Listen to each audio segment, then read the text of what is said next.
Um, well, we've got a nice group gathered, so looks like a couple of other folks are still coming in. I know we definitely need to start thinking about what the conference looks like this year. And we also wanted to talk about a directory, which I guess got started during the conference this year, right, Sharon? Yes, we did circulate a directory. Ruth, I know you guys got on there, but didn't get too many folks registered for that. So it'd be great if we could get a way that everyone could get in contact with one another easily. So um, we'll circulate that again, Mary, I guess. Yeah, I think After the that's the meeting. thing to do. Yeah, I'll just send it out to the email list. And if you're not sure if you're on there, just we can call the list for duplicates and stuff like that. But put your info down, and that way we can make the directory available to everyone too. So for instance, if Marcus wants to get in touch with Cynthia, he knows right away how to reach her. Whatever the case may be. So I think a directory will be helpful for this group as a whole, just to help with the communication. I'd like to interject a thought at this point. Okay. I created a Facebook page about a week ago, and it's called The Importance of Independent Media. And it's a way for independent media people to network with each other. And that's one way to, get people interested in talking to each other, right? Absolutely. Yeah. Cynthia, what's the name of the group again? The Importance of Independent Media. Awesome. On Facebook. Okay. Well, so Cynthia's got a group that we can all join as well. And where the directory, I think, is like specific to this this organization. So this collection of like-minded individuals, I guess I should say, that we can absolutely circulate that as well to everybody.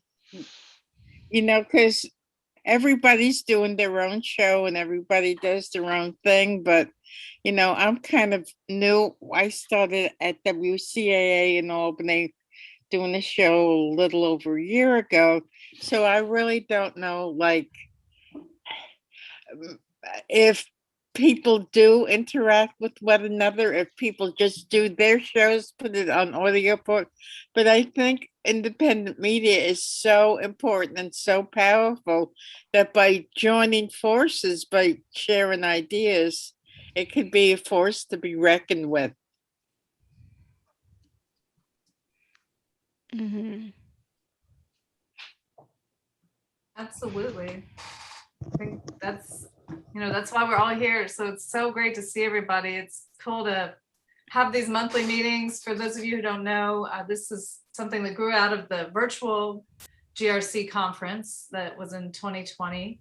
And people really liked the ability to connect with stations around the world, across the country, virtually. So we at that time decided to continue these meetings on the 10th. It was the 10th of the month when that happened. So we've just been continuing those meetings on the 10th of the month, or as close to as possible. If it's Friday, Saturday, or Sunday, we move to the next closest day. Okay. So everybody just remember to keep that in mind. And I've really found this helpful. I think it's great to stay in touch. I think for a while we all felt like we were just islands out there by ourselves because there isn't something, we're rare. I think community radio stations are such a gem and such a rare thing, and very different from the media landscape, most of the media landscape. So it's super good to be in touch, and I appreciate you all being here. If you know other community or college radio stations, nonprofit stations, please try to get them involved in this. This is a great opportunity where they don't actually have to travel to the conference to connect. So just please let them know about this, and know that anyone in the grassroots radio community, from board president to avid listener, is welcome at these meetings. So please pass it on. There's also the LPFM Solidarity Facebook page, which was mainly founded for LPFM stations, but we found we have a lot in common with full power nonprofits. So folks are welcome there. And of course, you all may have heard, and you might have been on the line here for Michael Brown's presentation about the FM window, the non-com window that the FCC has now announced. It would be nice to just quickly do some introductions. And then maybe Michael could give us just a little update, since that's kind of breaking news with the FCC. Or Michael, do you want to, maybe Michael, since we're on it, could you go ahead and, would you mind jumping in and letting us know where we are with all that? I don't want to forget. It seems pretty important. Okay, hello. I'm going back and forth between two computers here. Yeah, the filing window has been scheduled for November 2nd through the 9th. So that's a Tuesday through a Tuesday. So I guess it's a full 8 days. This is for reserve band non-commercial stations. This is, 88.1 to 91.9. It's the first time we've been able to do that since 2007. And for the most part, the rules are the same. There's a few changes around the edges, but for most part, it's the same kind of thing. So that's 6 months off or less than that now, I guess. And so stations that and groups that are interested should apply, or should get their consultants helping them now. It's also important to remember too that there's going to be very limited availability in this upcoming window. If you are in the urban core of any of the top 150 markets, forget it. It's not going to happen.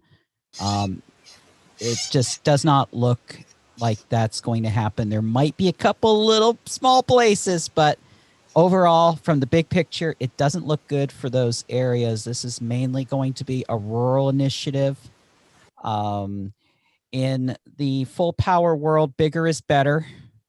And the bigger applications and the applications that are going into areas where there's currently no or one full power station down below 92 that serves that area is going to have the priority. Keep in mind, your competition are the major religious broadcasters with the deep pockets. And I'm not just talking about K-Love and Educational Media Foundation. I'm talking about the smaller groups. I'm talking about the American Family Association and SPLC Hate Group. I'm talking about various Bible broadcasting networks, CSN International, Smile FM. There's many of them out there, and they're all going to be putting in applications. Some might try to sneak in more than they're supposed to. There is a 10 application limit in this window nationwide per entity. And there's a few other rules on there. If I can put in a shameless plug, recnet.com does have a couple of self-serve tools that you can go to. So you can look up some very basic, we call it first preliminary information on availability. We have maps that just shows an extremely high level view of the availability. And then we also have a channel search tool where you can put in an address and it will give you a very preliminary result. And I'd like to add that this is an opportunity for LPFMs to move up to the full power signal. We're still talking about the very limited availability, but there may be LPFMs in rural areas that would like to move up to the full power, and this may be possible, maybe not. But it's a thought, so keep that in mind. Yeah, I've talked to several LPFMs already, and I'm pretty sure Michael has too, regarding, we're getting our people set up here. And, I'm hoping that we'll have a strong presence. One of the things, of course, about the low power FM stations, a lot of them don't have the huge budgets. So we're hoping that they get into a situation where they're lucky and they just happen to choose an area that nobody else files in. And but you're going to have these big broadcasters out there as your competition. The worst the FCC can do is say no, keeping in mind that in many cases, but not in all cases, a local applicant will have priority. It's just when you start getting into those what we call those white areas and gray areas where there's only 0 or 1 services currently, that's where it gets ugly. And that's where the big names, if they put in the bigger facility that covers those areas that that you wouldn't be able to have access to for whatever reason, that they would get the priority. And that trumps everything else. And so we've done a number of applications that had very weird directional antennas with fingers going hither and yon for the sole purpose of picking up these underserved areas. And then once we see what the competition is, we may choose to downsize that to something more realistic. But these are the kind of things you got to do if you want to win. And I actually had thought of if there was a session to do, maybe a session in which we have some case studies of what it takes to win, instead of just the basics, because we've been through this before, and it gets ugly and nasty sometimes. I agree. I think we need to have a session that talks about the point system, that talks about what we call the 307B priority, that talks about what the whole entire selection process, because some of these windows, some of these MX groups, these groups of competing applications get pretty ugly. In the last window in 2007, we had one MX group that spanned the entire state of Hawaii because of all the competing applications. So it's going to be a dog eat dog. It's going to be very competitive, but we may get some good results out of it. And community radio needs to make a showing, even if the applications are not successful. At least we were out there and we showed the Bible broadcasters that we're here and we're not going away. And this spectrum belongs to all of us.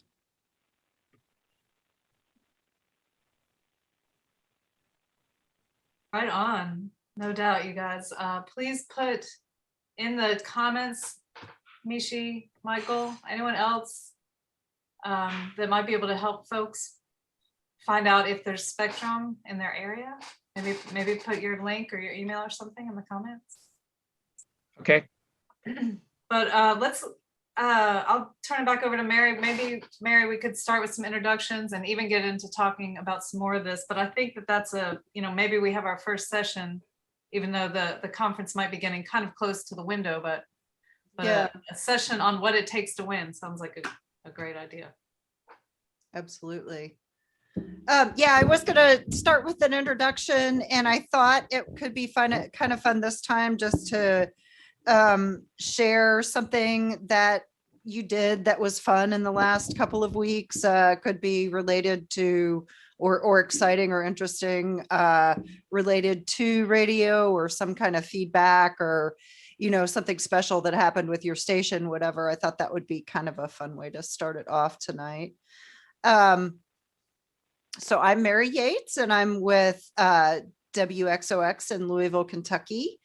And I had an old student of mine write me during my show saying how much they were enjoying the music and listen to me every week. And this is someone I haven't seen in like 10 years, because they were like a student in when they were a freshman. They were one of my students. So that was really neat that they reached out, and I got that feedback from them. So Elizabeth. Hi, I'm Elizabeth from KPPQ in Ventura. And tomorrow I begin my first class with a couple of 4-H kids and teaching them radio production. So that's the first return to the studio. So pretty excited about it. And we're all vaccinated here, so very happy. We're feeling a lot more comfortable. So that's sort of the fun thing that's going on here. Cynthia.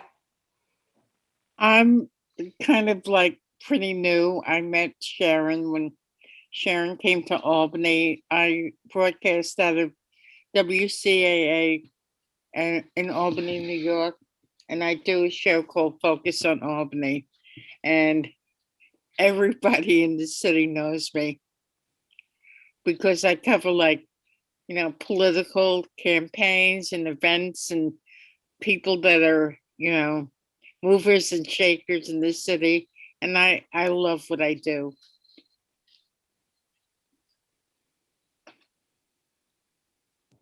Thanks, Cynthia. You want to pass it on to someone? Sharon? Hey, I'm Sharon Scott, WXOX in Louisville, Kentucky.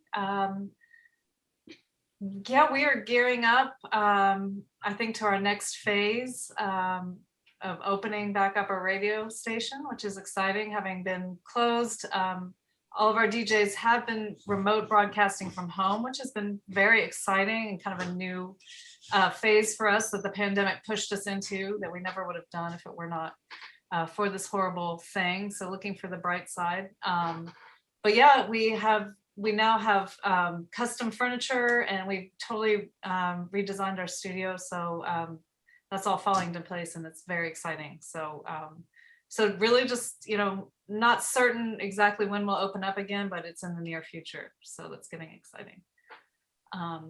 So let's see, I will pass it on. Ruth, hey Ruth, and here in Louisville, Kentucky too. Hi, I'm with WFMP 106.5 FM in Louisville, and I noticed Michelle Bradley. We were in touch a whole bunch, and we finally made it through. It was a long haul, but we made it. Thank you very much, Michelle, for all your help. And we also took advantage of Ken Friedman and his talk on the Zoom talent show. We tried to have our own Zoom talent show. Well, we did have our own Zoom talent show. We had one big problem with it, which was my fault, I think. I set it up with Eventbrite, and all the people who bought tickets got sent to the wrong site for the talent show. So but we did a bunch of workarounds, and we got a bunch of people to come back to the talent show. So it came off okay. There were a couple of people wanted to get refunds, but anyway. And we are also excited to be working with a group called the Lincoln Foundation. They work with disadvantaged high school kids, and we're going to try to get them motivated to do some of their own radio shows. So we're excited about that. And I'll pass it on to David. David? Thanks, Ruth. Wow. Yeah. The exciting thing in my life with regard to radio is that nothing's exciting. Everything's just cruising along and no big surprises. So I'm working with KFAI here in Minneapolis on rebuilding Studio One. There's a small crew of us that are going to tear it apart and put all new equipment in it so that it's up to speed and can be used as a second on-air studio as well as production. So looking forward to starting that pretty soon. I'm going to pass it on to Eva.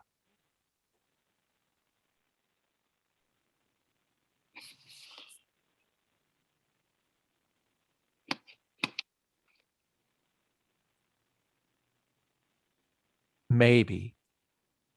Eva, you're unmuted, but we can't hear you. I'll pass it on to Max Kelly instead of Eva. Max, are you there? Hear me now? Oh, there's Eva. Okay, sorry for that. I had to balance my microphone because I have two dogs in the background and they are very noisy. Sorry for that. So yes, our project, if there is any live conference, we would love to attend. If there is a an online conference. We would also love to attend, but so I'm really interested how stations are doing these days, and how far you guys got back to the studios. What hopefully this pandemic is not going to return, but don't throw away yet the masks and any kind of experience that you learned during the pandemic, because who knows. I don't want to be pessimistic, but if it happened once, I don't know if it might be a useful skill to know how to do programming from home anyway.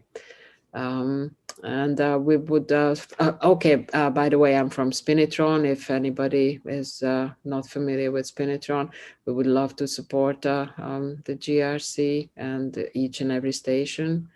And if you have any questions, I'm happy to answer. And I would like to pass it on to Bruce. Bruce? Bruce?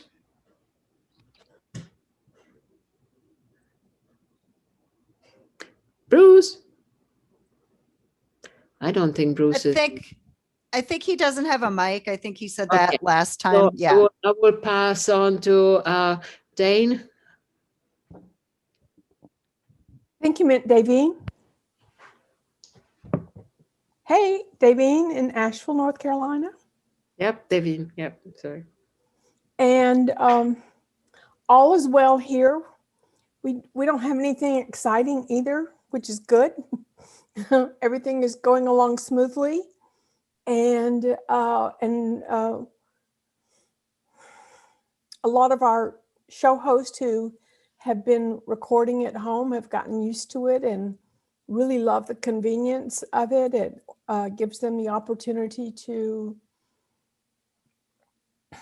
do their interviews at their leisure and bring people in from around the world if they want to. So that, and my understanding from some of them is that they will continue to record in their home studios now versus coming into the station where they have to deal with parking and getting everyone together at the same time. So it's very convenient. So that's one of the silver linings of the pandemic. And so I'm looking forward to what we talk about tonight, and we'll pass it on to, I think Ruth spoke, didn't she? Let me see who else is here. Michelle, do you want to speak on this? There I am. Oh, greetings, everyone. Well, let's see what's happening over here. Not much. We're involved in right now, there's really not much going on. There's a proceeding going on right now involving EAS. Reminder to everybody, there is going to be a national periodic test this year. Make sure your EAS is working. Make sure that your software, your firmware is updated. Make sure that you're monitoring the right stations. Make sure you're getting your weekly and monthly tests. That's for the LPFMs. We want to get that participation rate up. We are still under 50%. That just makes us look bad across the board, keeping in mind that I know a lot of you out there are participating. There's a lot of utility LPFMs out there that are just not equipped. So it is understandable why our number is going to be lower. What else is going on here? Really not too much else. We're kind of in we're in a quiet time. We're getting ready also for the window, as we talked about a little earlier. For tomorrow is the last day for the auction 109. If you want to try to get your hands on a commercial channel, or try to put a long shot non-commercial bid in for one, which really doesn't cost any money. You can do it if you're in one of these extremely rural areas. Other than that, not much going on here. And let's see here. Let's see, who can I pass it to? Let's see. Marcus, have you spoken already?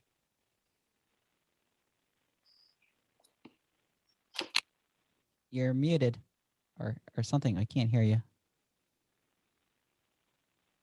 Can you hear me now? We can hear you now. I forgot. Good. I was plugged in my mic. Hey, I'm Marcus. I'm from KURU out of Silver City, New Mexico. Some cool news for us is this weekend. Well, I don't know. I just think to mention that I think for here, I don't know how it is for you guys, but I think COVID really drove our community together, oddly enough. And even though it's hard to get together, really brought out a sense of community. And the reason I'm saying that is this weekend in our county, we had an event. It's an annual event we have called Give Grandly. And it's 58 nonprofits who participated in it. And it's like an annual day of giving. A lot of them, it's the only time of the year they do fundraisers. And we hosted a lot of it and actually had a member of each organization on our station to discuss what they're all about, mission statements and whatnot. Took about 12 hours to get through, but I mean, for us at the station, we raised close to $5,000, and it actually continues through the month of March or May, so people can still contribute. But altogether, all 58 organizations combined so far, it's raised about $180,000, which over the course of the weekend is pretty nice. And we're trying to eclipse last year's of 250,000, and it looks like we're looking pretty good there. But a lot of these numbers are numbers we didn't even see before the pandemic, and it's really, really inspiring to see and just prove that there's still a worth for community radio, even out here in the desert. It's really nice. And that's kind of where we're at there. I'll pass it along to hard to keep track of who hasn't gone here. I don't know, Kara Richardson.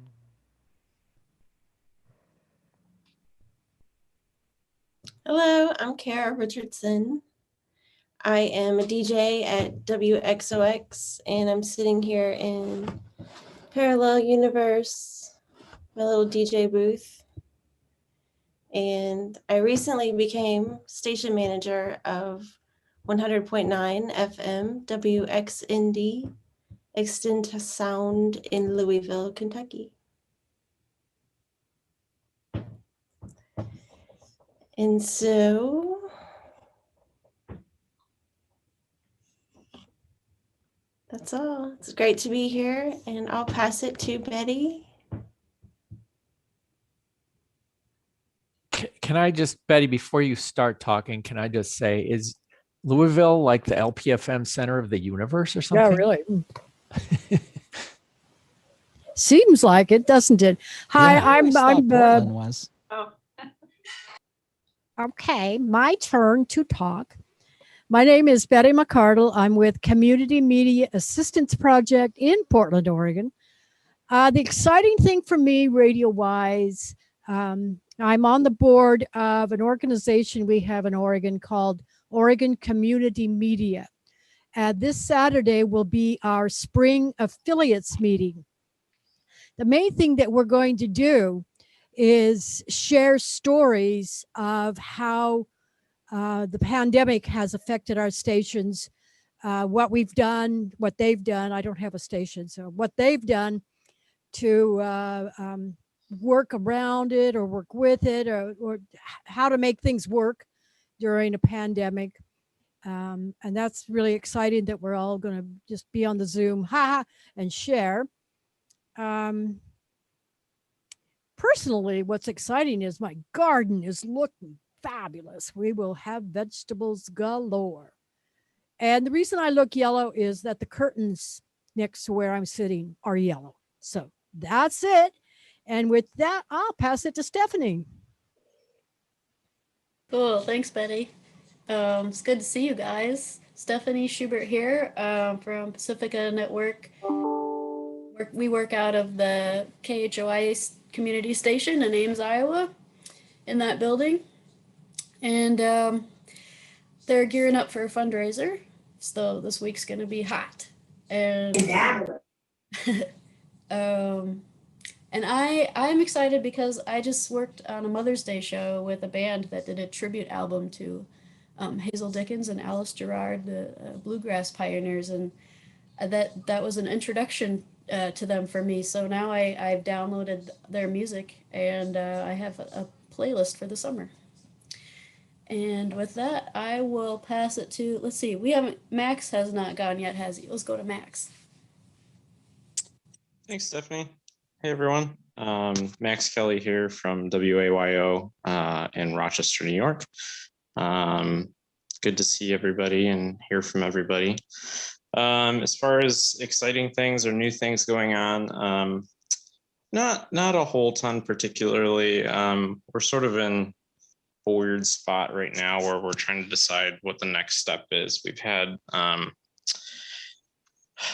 a number of DJs submitting stuff from home, number of DJs in studio with lots of COVID safety precautions. Some of you may have seen my Facebook post in LPFM Solidarity asking sort of what your COVID protocols and whatever are, because we're trying to figure out what's the next step. You know, is it allowing guests into the studio, and what sort of things would we need to, you know, have for that, like vaccination status, or bringing in new show applications and training those. So trying to figure out what the right next step is.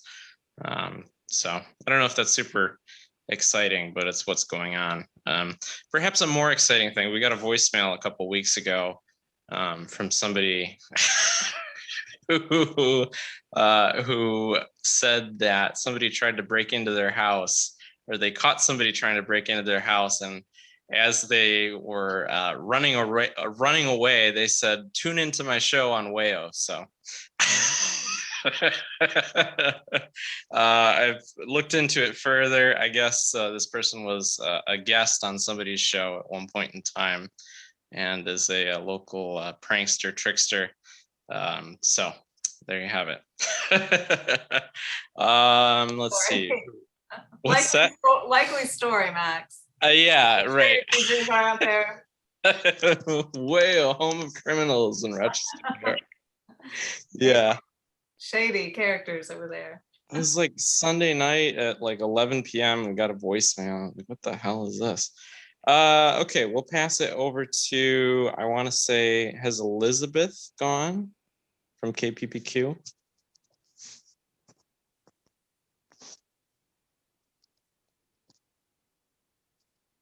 Okay. Yeah, I've already gone. I'm sorry. How about Vertical? The Detour Network?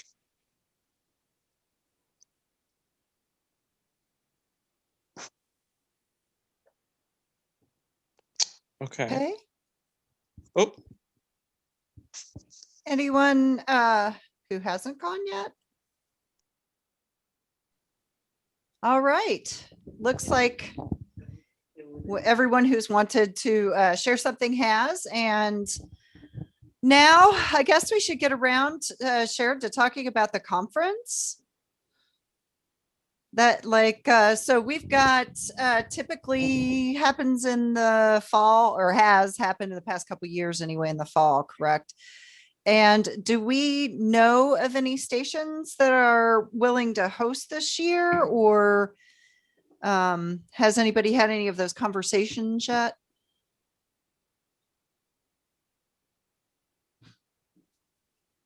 Sounds like no. So what do we want to do?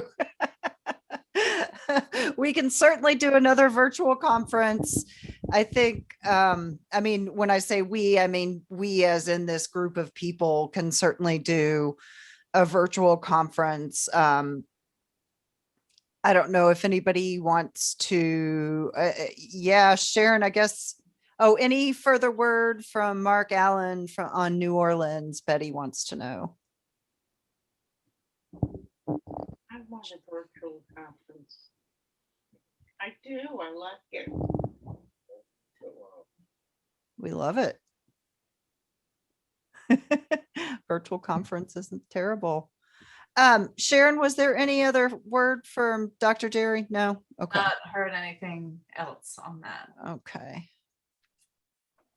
So So to clarify again, were you talking about a hybrid conference? I guess I haven't read everything. So We're is that what just you're looking looking for? for someone to be willing to host however they want it to be. It can be an in-person, it can be a hybrid or a web-based. If no one volunteers to host, I was proposing that this group put some kind of virtual experience together. But I don't know, that's because I don't want to commit Art FM's resources again without Sharon saying, let's do it. So Our team, it's got to be our team saying. our teams, yes, our team saying, let's do it. So But we'd certainly be, I guess, we could kind of just gauge some interest here from this group. It is a very important year. As Michelle is saying, I mean, this is a big year to get some folks motivated to take these opportunities on the FM dial. Also, there apparently is going to be an LPFM window perhaps in the near future. So it's really a big year that we want to, engage a lot of participants. I guess I want to know what the feeling of the group here is in terms of their willingness to travel and go somewhere for a conference this year versus ability to tune in online again. I'd propose just kind of hearing some feedback on that. yeah. Right now, it's the travel part is going to be, I think, tricky for a lot of folks right now. Right now, we're also dealing with a lot of states that are trying to pass a lot of legislation right now that's going to take the civil rights away from a lot of people, including transgender children. There's states that right now, really, we need to really consider, should we be putting money into their economy? There's a lot of political reasons right now. I think we got to stay around the safe states. California, even here in Maryland is still pretty safe from a lot of that right now. I just some things to think about as we move forward. Also, too, we got to look at the laws not the laws, but the policies that are currently in place regarding COVID-19. You have states like Florida that are wide open. Texas is wide open. There's a greater risk of going into some of those places versus up here where we still have mask guidelines in Delaware, in Maryland, in Pennsylvania, I believe still. So, I mean, these are some of the things that we'd have to take into consideration if we're going to do a live GRC. I don't think there's going to be a huge response this year. I know I've already kind of announced that I'm not going to NAB this year, mainly because of the international travel restrictions. I go for the exhibits, and I don't want to see half a show because most of the people from outside the United States will still not be allowed in.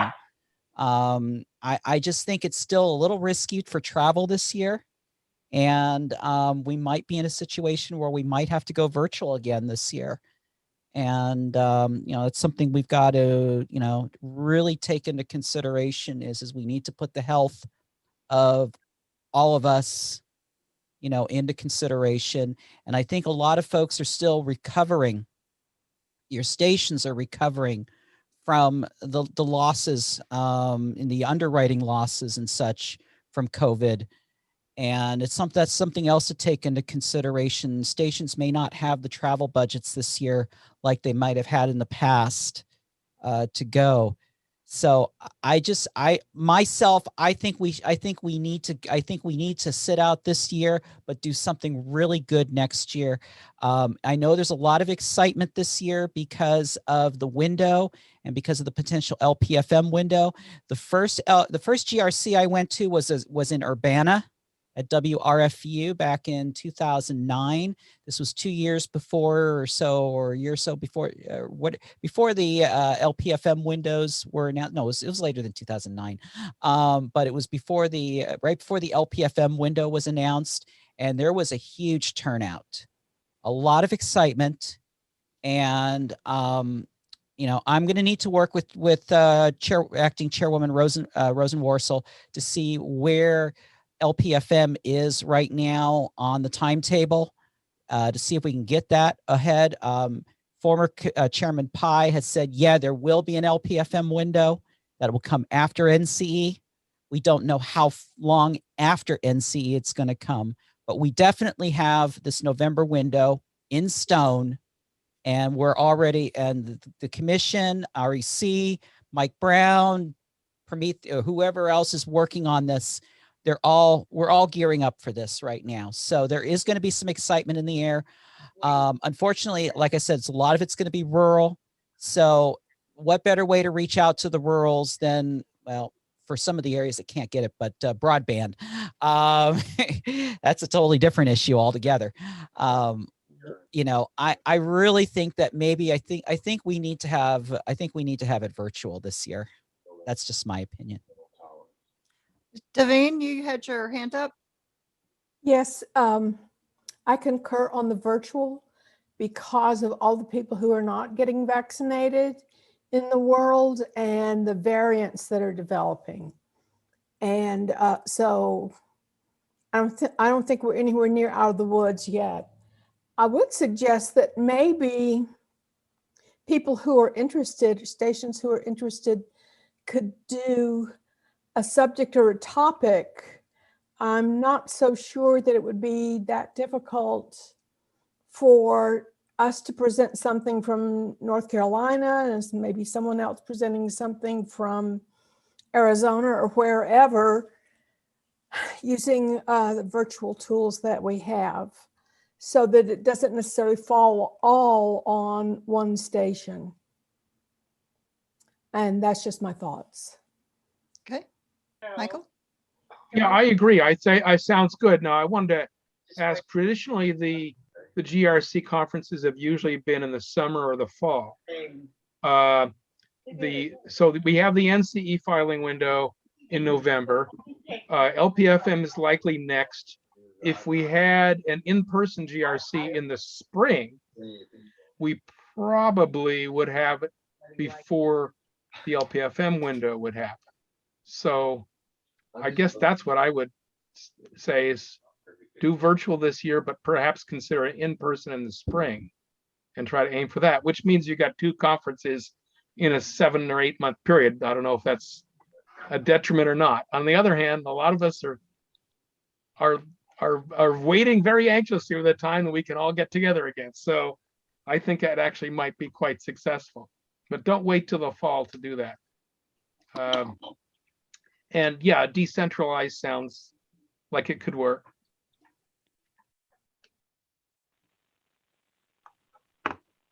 Perhaps a 3 or more stations, maybe handling one day at a time of being the host. So if it's a multi-day event.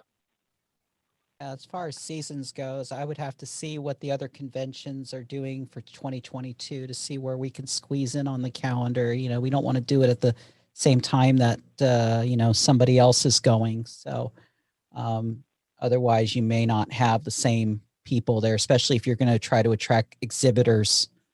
You know, like if you do the same weekend as NAB, for example, yeah, you're not going to get the exhibitors as if you did it at another time. Has NAB made any announcement about their big show? They're going to resume spring next year. Is that their plan? I thought there was something for this year, like October. Yeah, they're doing a fall combined radio and big show, but I don't know if they've made an announcement about next year yet. It's probably I don't know if they have or not yet. And again, we just have to see what the rest of the world is doing. You know, when you can't travel internationally, that is going to really impact an NAB show. Yeah. And that's going to impact CES. That's going to impact a lot of the big trade shows. And, you know, that's where we're at now. Of course, that could get more exhibitors to come to our shows, maybe because they're going to have less things to go to. But, you know, so that's just something to take into consideration.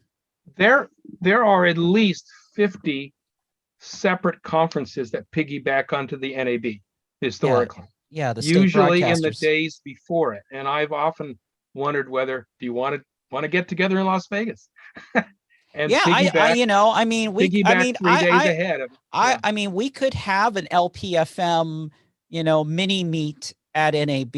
I think, or you know, I think it would be a good idea. You know, it all depends too. I mean, if I was going to go into Vegas, I'd go in and leave. I wouldn't stay in Vegas for the whole NAB. And I'd probably get a car and drive to California and go visit my stations down there in California. But that's you know, but that is something we could look at. Yeah, but yeah, many groups meet usually the day before NAB, and just have their own little mini summit, I guess you could say. It usually starts around Wednesday or Thursday of the week before. Right. But and there's, like I said, there are 50 plus organizations that do that of all types. Yeah. What Betty and I do is generally we get out of town in between the other things and go play in the desert or in southern Utah. There's wonderful things to see within just a few hours drive. We're not really interested in gambling. Yeah. But it's something. Well, just an idea. I like that idea, Michael. I think that's really a nice idea, not to have to wait all the way to the next fall to meet again. And we could bring in other stations if we do it at a different time, because I know the fall and late summer has been very difficult for some college stations, you know, with finals and things like that. So it might be interesting to try it, you know, try it out. And there are flights from every major city in the country direct to Las Vegas. And the flights are usually quite inexpensive. So, and actually, if you get out of town, there are reasonable prices to stay too. So, Can I say something? This Sure. is Eva. The latest news about college broadcasters, not the CBI, but the other one, the IBS, the Intercollegiate Broadcasting. They have traditionally had their conference in the spring in the Penn Hotel, and the Penn Hotel is no longer. So it's probably not going to happen this coming spring. So just a heads up, if you want to bring in some college-related stations into next year's conference, or make it in the spring as a live conference, that could be a good gap to, you know, if you're just a heads up that some college stations, LPFM stations could be interested. So I don't know if I'm That's great. making any sense, but it's going to be tricky for IBS to organize any live conference without the support of that cheapest, nastiest hotel in New York City ever. But they are converting the hotel into some condo or whatever luxury places they have to convert it. Excuse me. But if we do virtual conference this fall, by the fall, we'll see how well schools open and how much business returns to normal. And we can have a session during the virtual conference to organize where and when the next live conference could be, based on everybody's experience of what other conferences they know about and when it happens. And next year, if everything opens by then, everybody is going to be itching to go to conferences. I know I can hardly say it anymore. I didn't know I was going to miss live conferences that much, but I do. And I think everybody is going to be jumping on the first flight, wherever conference will take place. So we have, I would suggest planning early, because hotels might get booked out or places might get booked out because people will be excited to go to conferences again. Sorry for my voice. I'm shouting too much. And if you're like us, you've got a few frequent flyer miles saved up too. So Usually I don't use it. Last time I used frequent flyers is when I went to see my parents in Hungary, because conferences always happen to be places where I can't use my miles, or I would be able to get there, but with changing flights 4 times. I mean, from Boston, even going to Colorado to Denver, I would have to change twice to get mileage. I would rather pay out of pocket and just go there straight because I hate flying so much. But yeah, excuse me. Yeah, so that just an idea that we could maybe even have a session or put our heads together during the virtual conference where and how the live conference could be best organized. That's it. It's a great idea, and I'm sorry to hear about IBS. Hopefully they'll be able to, pull it back in the future, but it's good to know that this year there is an opening, because I think when I first started coming to the GRCs, there were a lot more college stations involved, and I think it's the timing that's kind of, I think we've lost a little bit of that momentum. So I'd love Yeah, to. I mean, I know we have lost a bunch of college stations from Spinatron because the student fees are cut. The student activity fees. A lot of programs that were not strictly in the curriculum, they were cut, and some of the stations were sold. So there's nothing, it's really not our doing, but we have yet to see how they bounce back. And I think some advice, if they are kind of struggling, how to get better contact with the school or with other stations, or how to coordinate efforts. If they are freshmen, sophomore, they don't know any better, especially if they have been away for nearly 2 years. They have no contact with other schoolmates, basically. They just have to do their Zoom meetings and lectures or over the internet. And that's not real life experience, in my opinion. So someone more experienced like the GRC could actually give advice to college stations that are struggling, I think. Yeah, it sounds like a dangerous time for them, really. Yeah. I feel bad for those kids, really. So, yeah. Anyway. Yeah. Okay. Well, anyone want to share their thoughts on? To me, what's sounding really good is a virtual conference in the fall and an in-person conference in the spring, hopefully. Any stations out there, just jumping up and down and ready to host this thing in the spring, or even take control of the virtual conference in the fall? Well, I'll go ahead and pull the stations that I deal with. Michelle and I probably have, dozens of stations we're in regular touch with. So we'll put the word out and see if there's some interest beyond the people here for hosting a partial hosting, at least.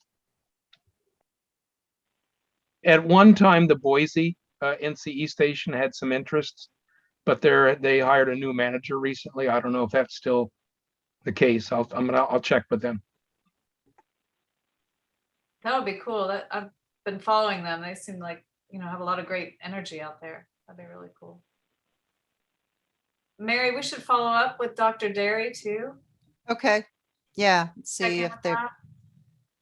He seemed kind of hesitant last session as to whether or not we would, he thought maybe with masks, but his talks about the variants weren't exactly encouraging. And they found there are 10,000 in Florida variants because it's been lax on mask rules. 10,000 I just don't even want to go down this road because it's so freaky. If there's good news, though, is that the death rates amongst those that are vaccinated is really low. Yeah. But yeah, the variants are breaking through, and they're not going to have 95% protection against the variants. My But neighbor the death is, rates are pretty low, so it's the shot helps. my neighbor across the street is quarantined now because he is fully vaccinated and he has COVID. So it's one of the variants. I mean, it's not, what did Dr. Derry call it? The virgin virus or native virus or whatever, the beginning fresh virus. I don't know. Wild, maybe. I don't know. Wild. Oh, is it wild? I think that's right. The wild virus, right? So yeah, I think virtual is probably, I mean, we're going to keep getting together like this, but something more formal as a conference would be good for at least the foreseeable future. Mhm. I guess in terms of thinking how that's going to organize, if anybody's interested in helping organize that, Mary, can they shoot you an email since you seem to be the contact? Yeah, I'm happy to help. I don't want to do do everything, but I'm definitely volunteering to help. So I can get us started off on the coordination efforts once we identify some folks who are willing to participate and help plan it and stuff. And I'm not opposed to having a host station. If another station wants to do that, it was a really fun experience for our station, very bonding experience. We learned a lot. We found out different skills that one another had. So it was a great experience for our station, I would say. And we got to showcase our city in different virtual events and things like that. So I would encourage you all to consider hosting, because I think that's kind of the GRC tradition, is that there will be a host station. So if anyone wants to step up and do that, we can kind of assess ourselves, XOX, whether we want to put our name in the hat. And then I think we can just kind of hear from people who want to help organize as well, that aren't maybe representing a station per se, or maybe they are somewhat, but don't want to host it by their station, because that's the great thing through virtual, is that everybody can participate in some way. We can get a nice conference committee together, and I think make it not such a big tax on anyone. And David says he'll reach out to some stations that he works with about the in-person conference, I guess, David. Great. So everybody, if you can think of a cool station that you'd like to go visit. Yeah. Elizabeth, I wouldn't mind coming out to California one of these days. And there's, the Rochester folks, Max Kelly on here representing, they seem to do a great job of bringing 3 stations together to host it, there in Rochester. So that's also an idea for the in-person conference. If one station doesn't want to host the entire thing, maybe a collective station. Yeah, I'm trying to talk Mike Starling into us doing a WHCP, WWSX, the LPFM in Chrisfield, Delmarva FM, REC Networks, Delmarva GRC. That would be kind of neat to do, because we've got 3 community stations out here already, and it would be nice to bring everybody together. I mean, it's a pie in the sky idea, but that's the concept I'm trying to push out here. That'd be awesome. Y'all are close to the ocean over there too, aren't you? Yeah, well, Ocean City is down the road, so yeah, we've got oceans, we got rivers, we've got we got a lot of Republicans too, so just watch out for just be careful in Sussex County, Delaware. That's all I got to say. Words to the wise. Thank you. Any more thoughts on the conference? Does anybody want to, what about our next meeting, Mary? Do we have anything planned for that, or does anybody want to propose something? Yeah, we don't have anything planned. So, I mean, yeah, if somebody has any idea or wants to have a specific guest speaker, or should we try to start planning a conference? I mean, I guess we need to find the stations first before who's going to be involved before we start planning. Yes, Betty. I put a couple of notes in the chat about possible structure for the virtual GRC in the fall. What I'm wondering, you can look at those, but I could just say them too.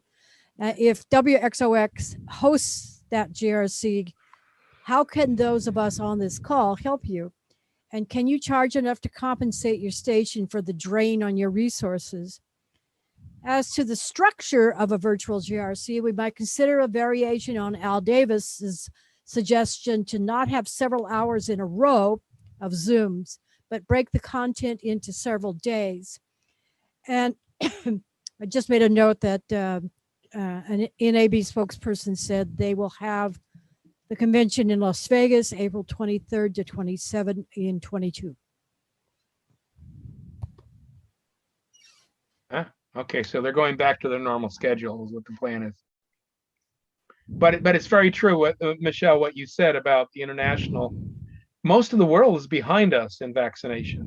They're much lower in infection, but they're also behind us in vaccination. So yeah, international travel is going to take longer to return to normal. We know that, but in both directions, in and out.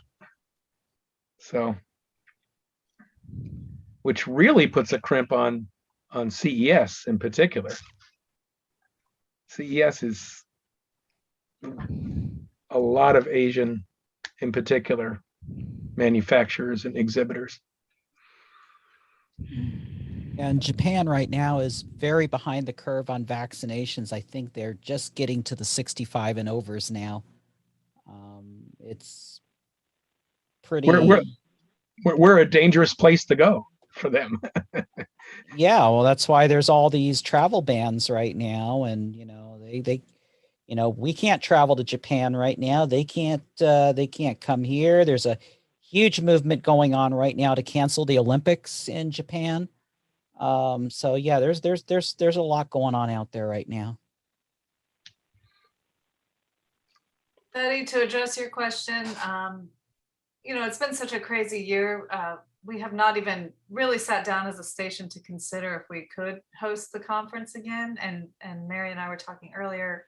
It's really up to our team. That we had a great group of DJs that helped with that. So we really would have to check with them and see if they're interested in helping with that again.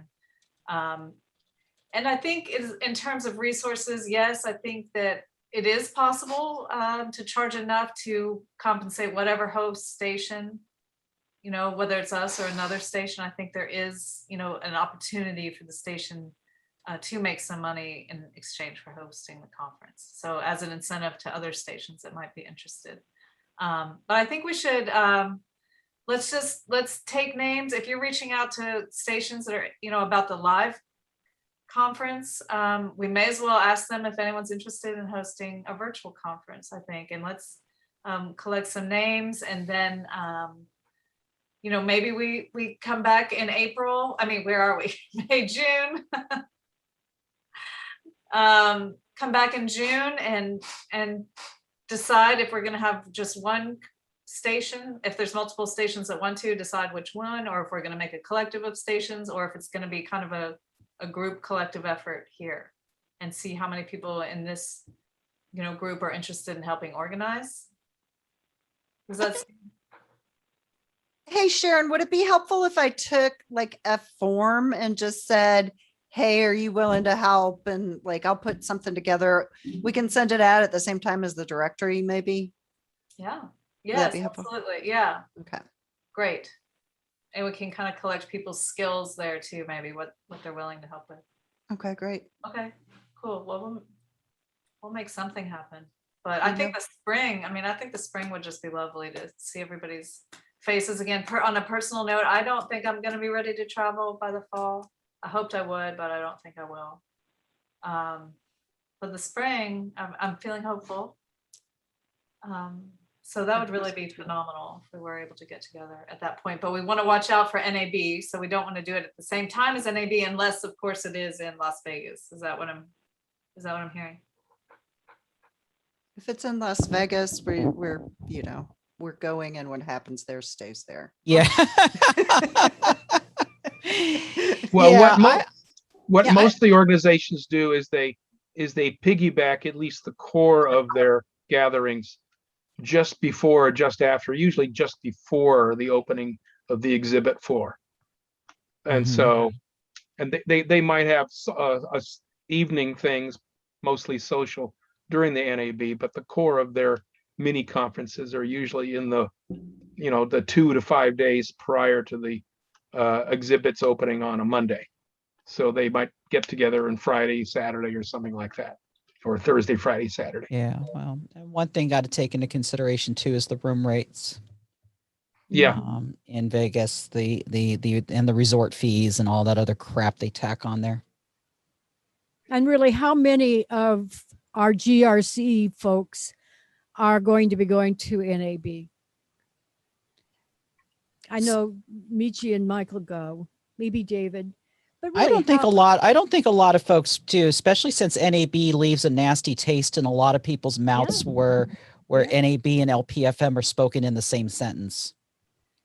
So actually, I don't see a lot of appeal to having GRC piggyback on NAB. No, I like I said, I think what we're talking about more is not necessarily having the GRC there, but having an informal group meet of those who are community radio minded, having one of these little mini meets. Like, for example, there's a ham radio mini meet that happens every year there. There's various other interest groups that meet, that have these little mini things before the NAB. And that's what we're talking about. I don't think anybody is suggesting that we hold the GRC in Las Vegas 3 days before NAB. Well, I was. Okay.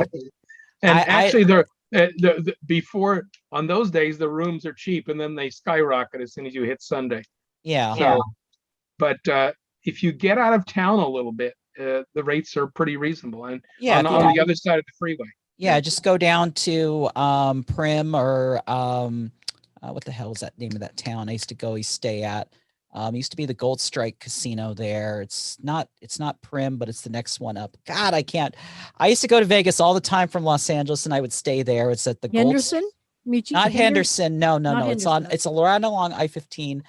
And the name just freaking escapes my head right now. Area 51. Oh, that's where we should have the conference. Yeah. Yes, I want to go there. Let's go. Yeah, let's go to Pahrump. Let's go to Pahrump, Nevada. There we go. We can go to the Kingdom of Nye. What about that hot spring, Betty? That's about 90 minutes from Vegas. What is that? Where we stayed? Very. Yeah, that was not far from Pearl. Because we went there to the powwow while staying overnight at the hot spring. Yeah. But I don't remember the name of it right now. Yeah, Gene is the community I'm thinking of. Oh, really? Wow. Yeah. Because actually that community with the hot springs has there's about 4 hot spring vendors there, and some of them have meeting rooms that are big enough for small conferences. So. I love that idea. Yeah. And most of them are clothing optional, so I was gonna say, is this gonna be like the onsen in Japan where it's where you got to get in naked? I don't know if I'm ready for that. Yeah. Oh yeah. And you can actually most of the people stay in RVs, but there are cabins and other lodging available. So But are there any community radio stations in the area? Yeah, that is a consideration. In the immediate area, probably not. Well, I think there might be in Pahrump though. There's a couple stations in Pahrump. I would not necessarily call them community stations. No? Okay. No, trust me, the situation in Pahrump is a little strange. If anybody watched Live PD a few years ago and watched Nye County, you'll see what Pahrump is all about. It's not I used to live there. I lived there before they put the traffic lights in. And I'll tell you, it's definitely not going to be, it's about 3 steps down from Sussex County here in Delaware. It is a very righty, Trumpy kind of place in many ways. I would not suggest anything in Pahrump. Maybe we could just throw up a part 15 out in Area 51 and create our own radio station for the weekend. Yeah. Hey, Mike, maybe we could go to the FCC and see if they'll give us an STA, especially if this transmitter's in the middle of nowhere. Yeah, now you're talking. Or what we could do is, hey, I got an idea. Let's get one of those Channel 6 TV ones, like the ones that the sports people do. We get one for Channel 6, and then we can put an analog station on 87.7. We'll be the last Franken FM. I don't know. Let's do it. I love it. How about There are actually How about New 6 Orleans? How about New Orleans, Louisiana? That's a fun place. I will go there anytime you tell me to go to New Orleans. Yeah. I will be there. For me, That would be great. for me, it's a train ride, which is really nice. Oh, nice. Very nice. Well, we could talk to Dr. Derry about that. Check in. Yeah, New Orleans sounds interesting. I'd have to run it by the other half, but that's something to. It's a nice Amtrak ride down from the East Coast. Yeah. Yeah, WWOZ was a host for NFCB there, but it's been what, 15 years now, Betty? Something like that. Well, when was Katrina? It was 2 years after Katrina. That would be 2007, but WWOZ is not a low power station. Doesn't have to be. It doesn't have to be. No. Does it have to Anything. be? No. GRC is full and low. Yeah, Yes. that's always been a common misnomer in the past few years that the GRC is a low power FM thing. It's not. It is. I mean, the GRC predates low power FM service. See. Yeah. Well, when I was in New Orleans, it was my favorite station. So, if we could get them to be a part of it, that would be fabulous. You've just given yourself a task. No, I haven't. Did you volunteer there, or No. do you know the people there? Well, it's I been a tried. while. Yeah. You're muted. So it's been 30 years. Oh, That's okay. just a little while. Well, Bob Dunn's down there, isn't he? He always comes. He's with Delgado College, and he probably is buddies with some people that are associated with WWOZ, for sure. WWOZ is, according to Bob Dylan and Rolling Stones, one of the best stations in the country. Well, if you're going to be there in the spring, you might as well do it just before Mardi Gras. No, You don't want to go when it's do like it before Jazz Fest. Oh, okay. Which is March? When is that? Well, they just finished the second weekend, so it's May. towards the end of April, first part of May.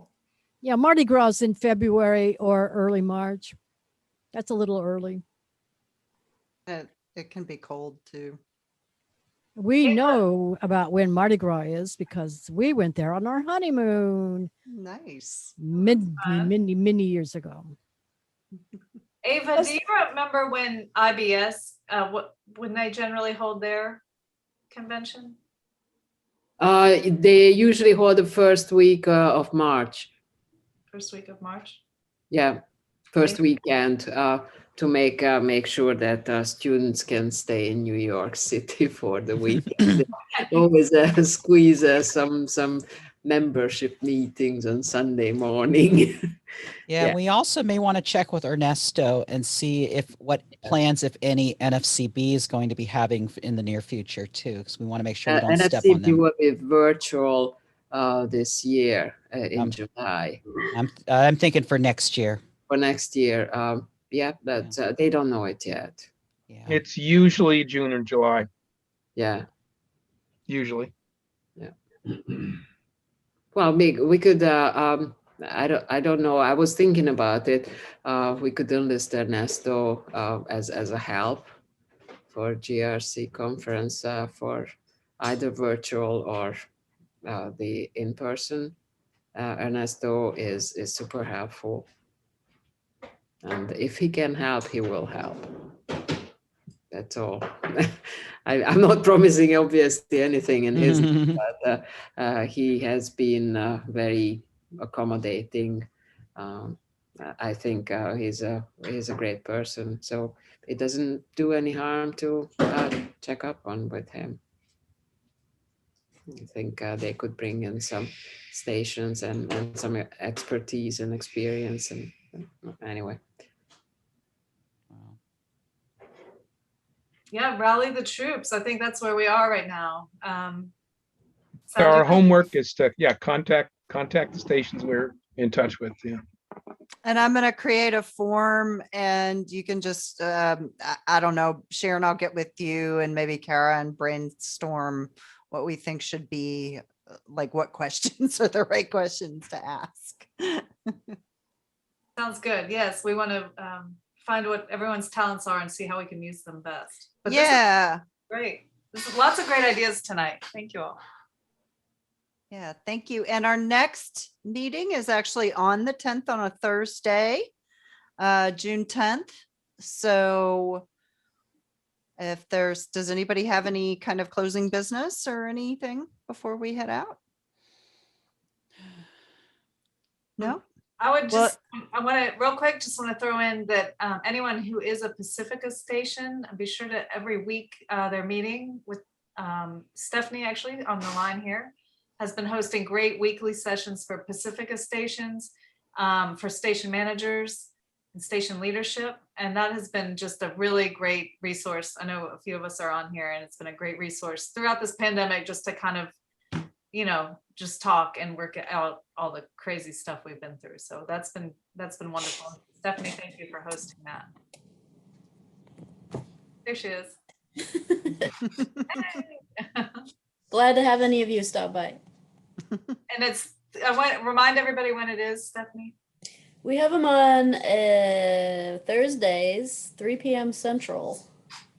Great. And then Michael and Betty, you all have the are kind of pulling together the Radio for People call is tomorrow. Yes, the Radio for People call is tomorrow. Everyone is invited. It's not an exclusive group. If you want the link for the Zoom, contact me. And my email address is betty@c-map.org. And we discuss FCC matters, organizing, outreach, and Station issues, updates. station updates throughout the country. Yeah. And conventions or trainings, various things like that. And we also haven't done so for a little while, but we talk about stations that could use a little help, and can any of us provide some help there? So, come on over to the meeting tomorrow. Be happy to have you. Great. Stay in touch, everyone. I think that's the key here. That's how we'll grow stronger and build our network. So thank you, Mary, for pulling everyone together tonight. Oh yeah, thanks everybody for coming. It's good to see your faces, and thanks Sharon for making it possible for me to do that. I'll talk to you guys later. Bye-bye. Great. Have a nice night, everyone. All right, take care, everybody.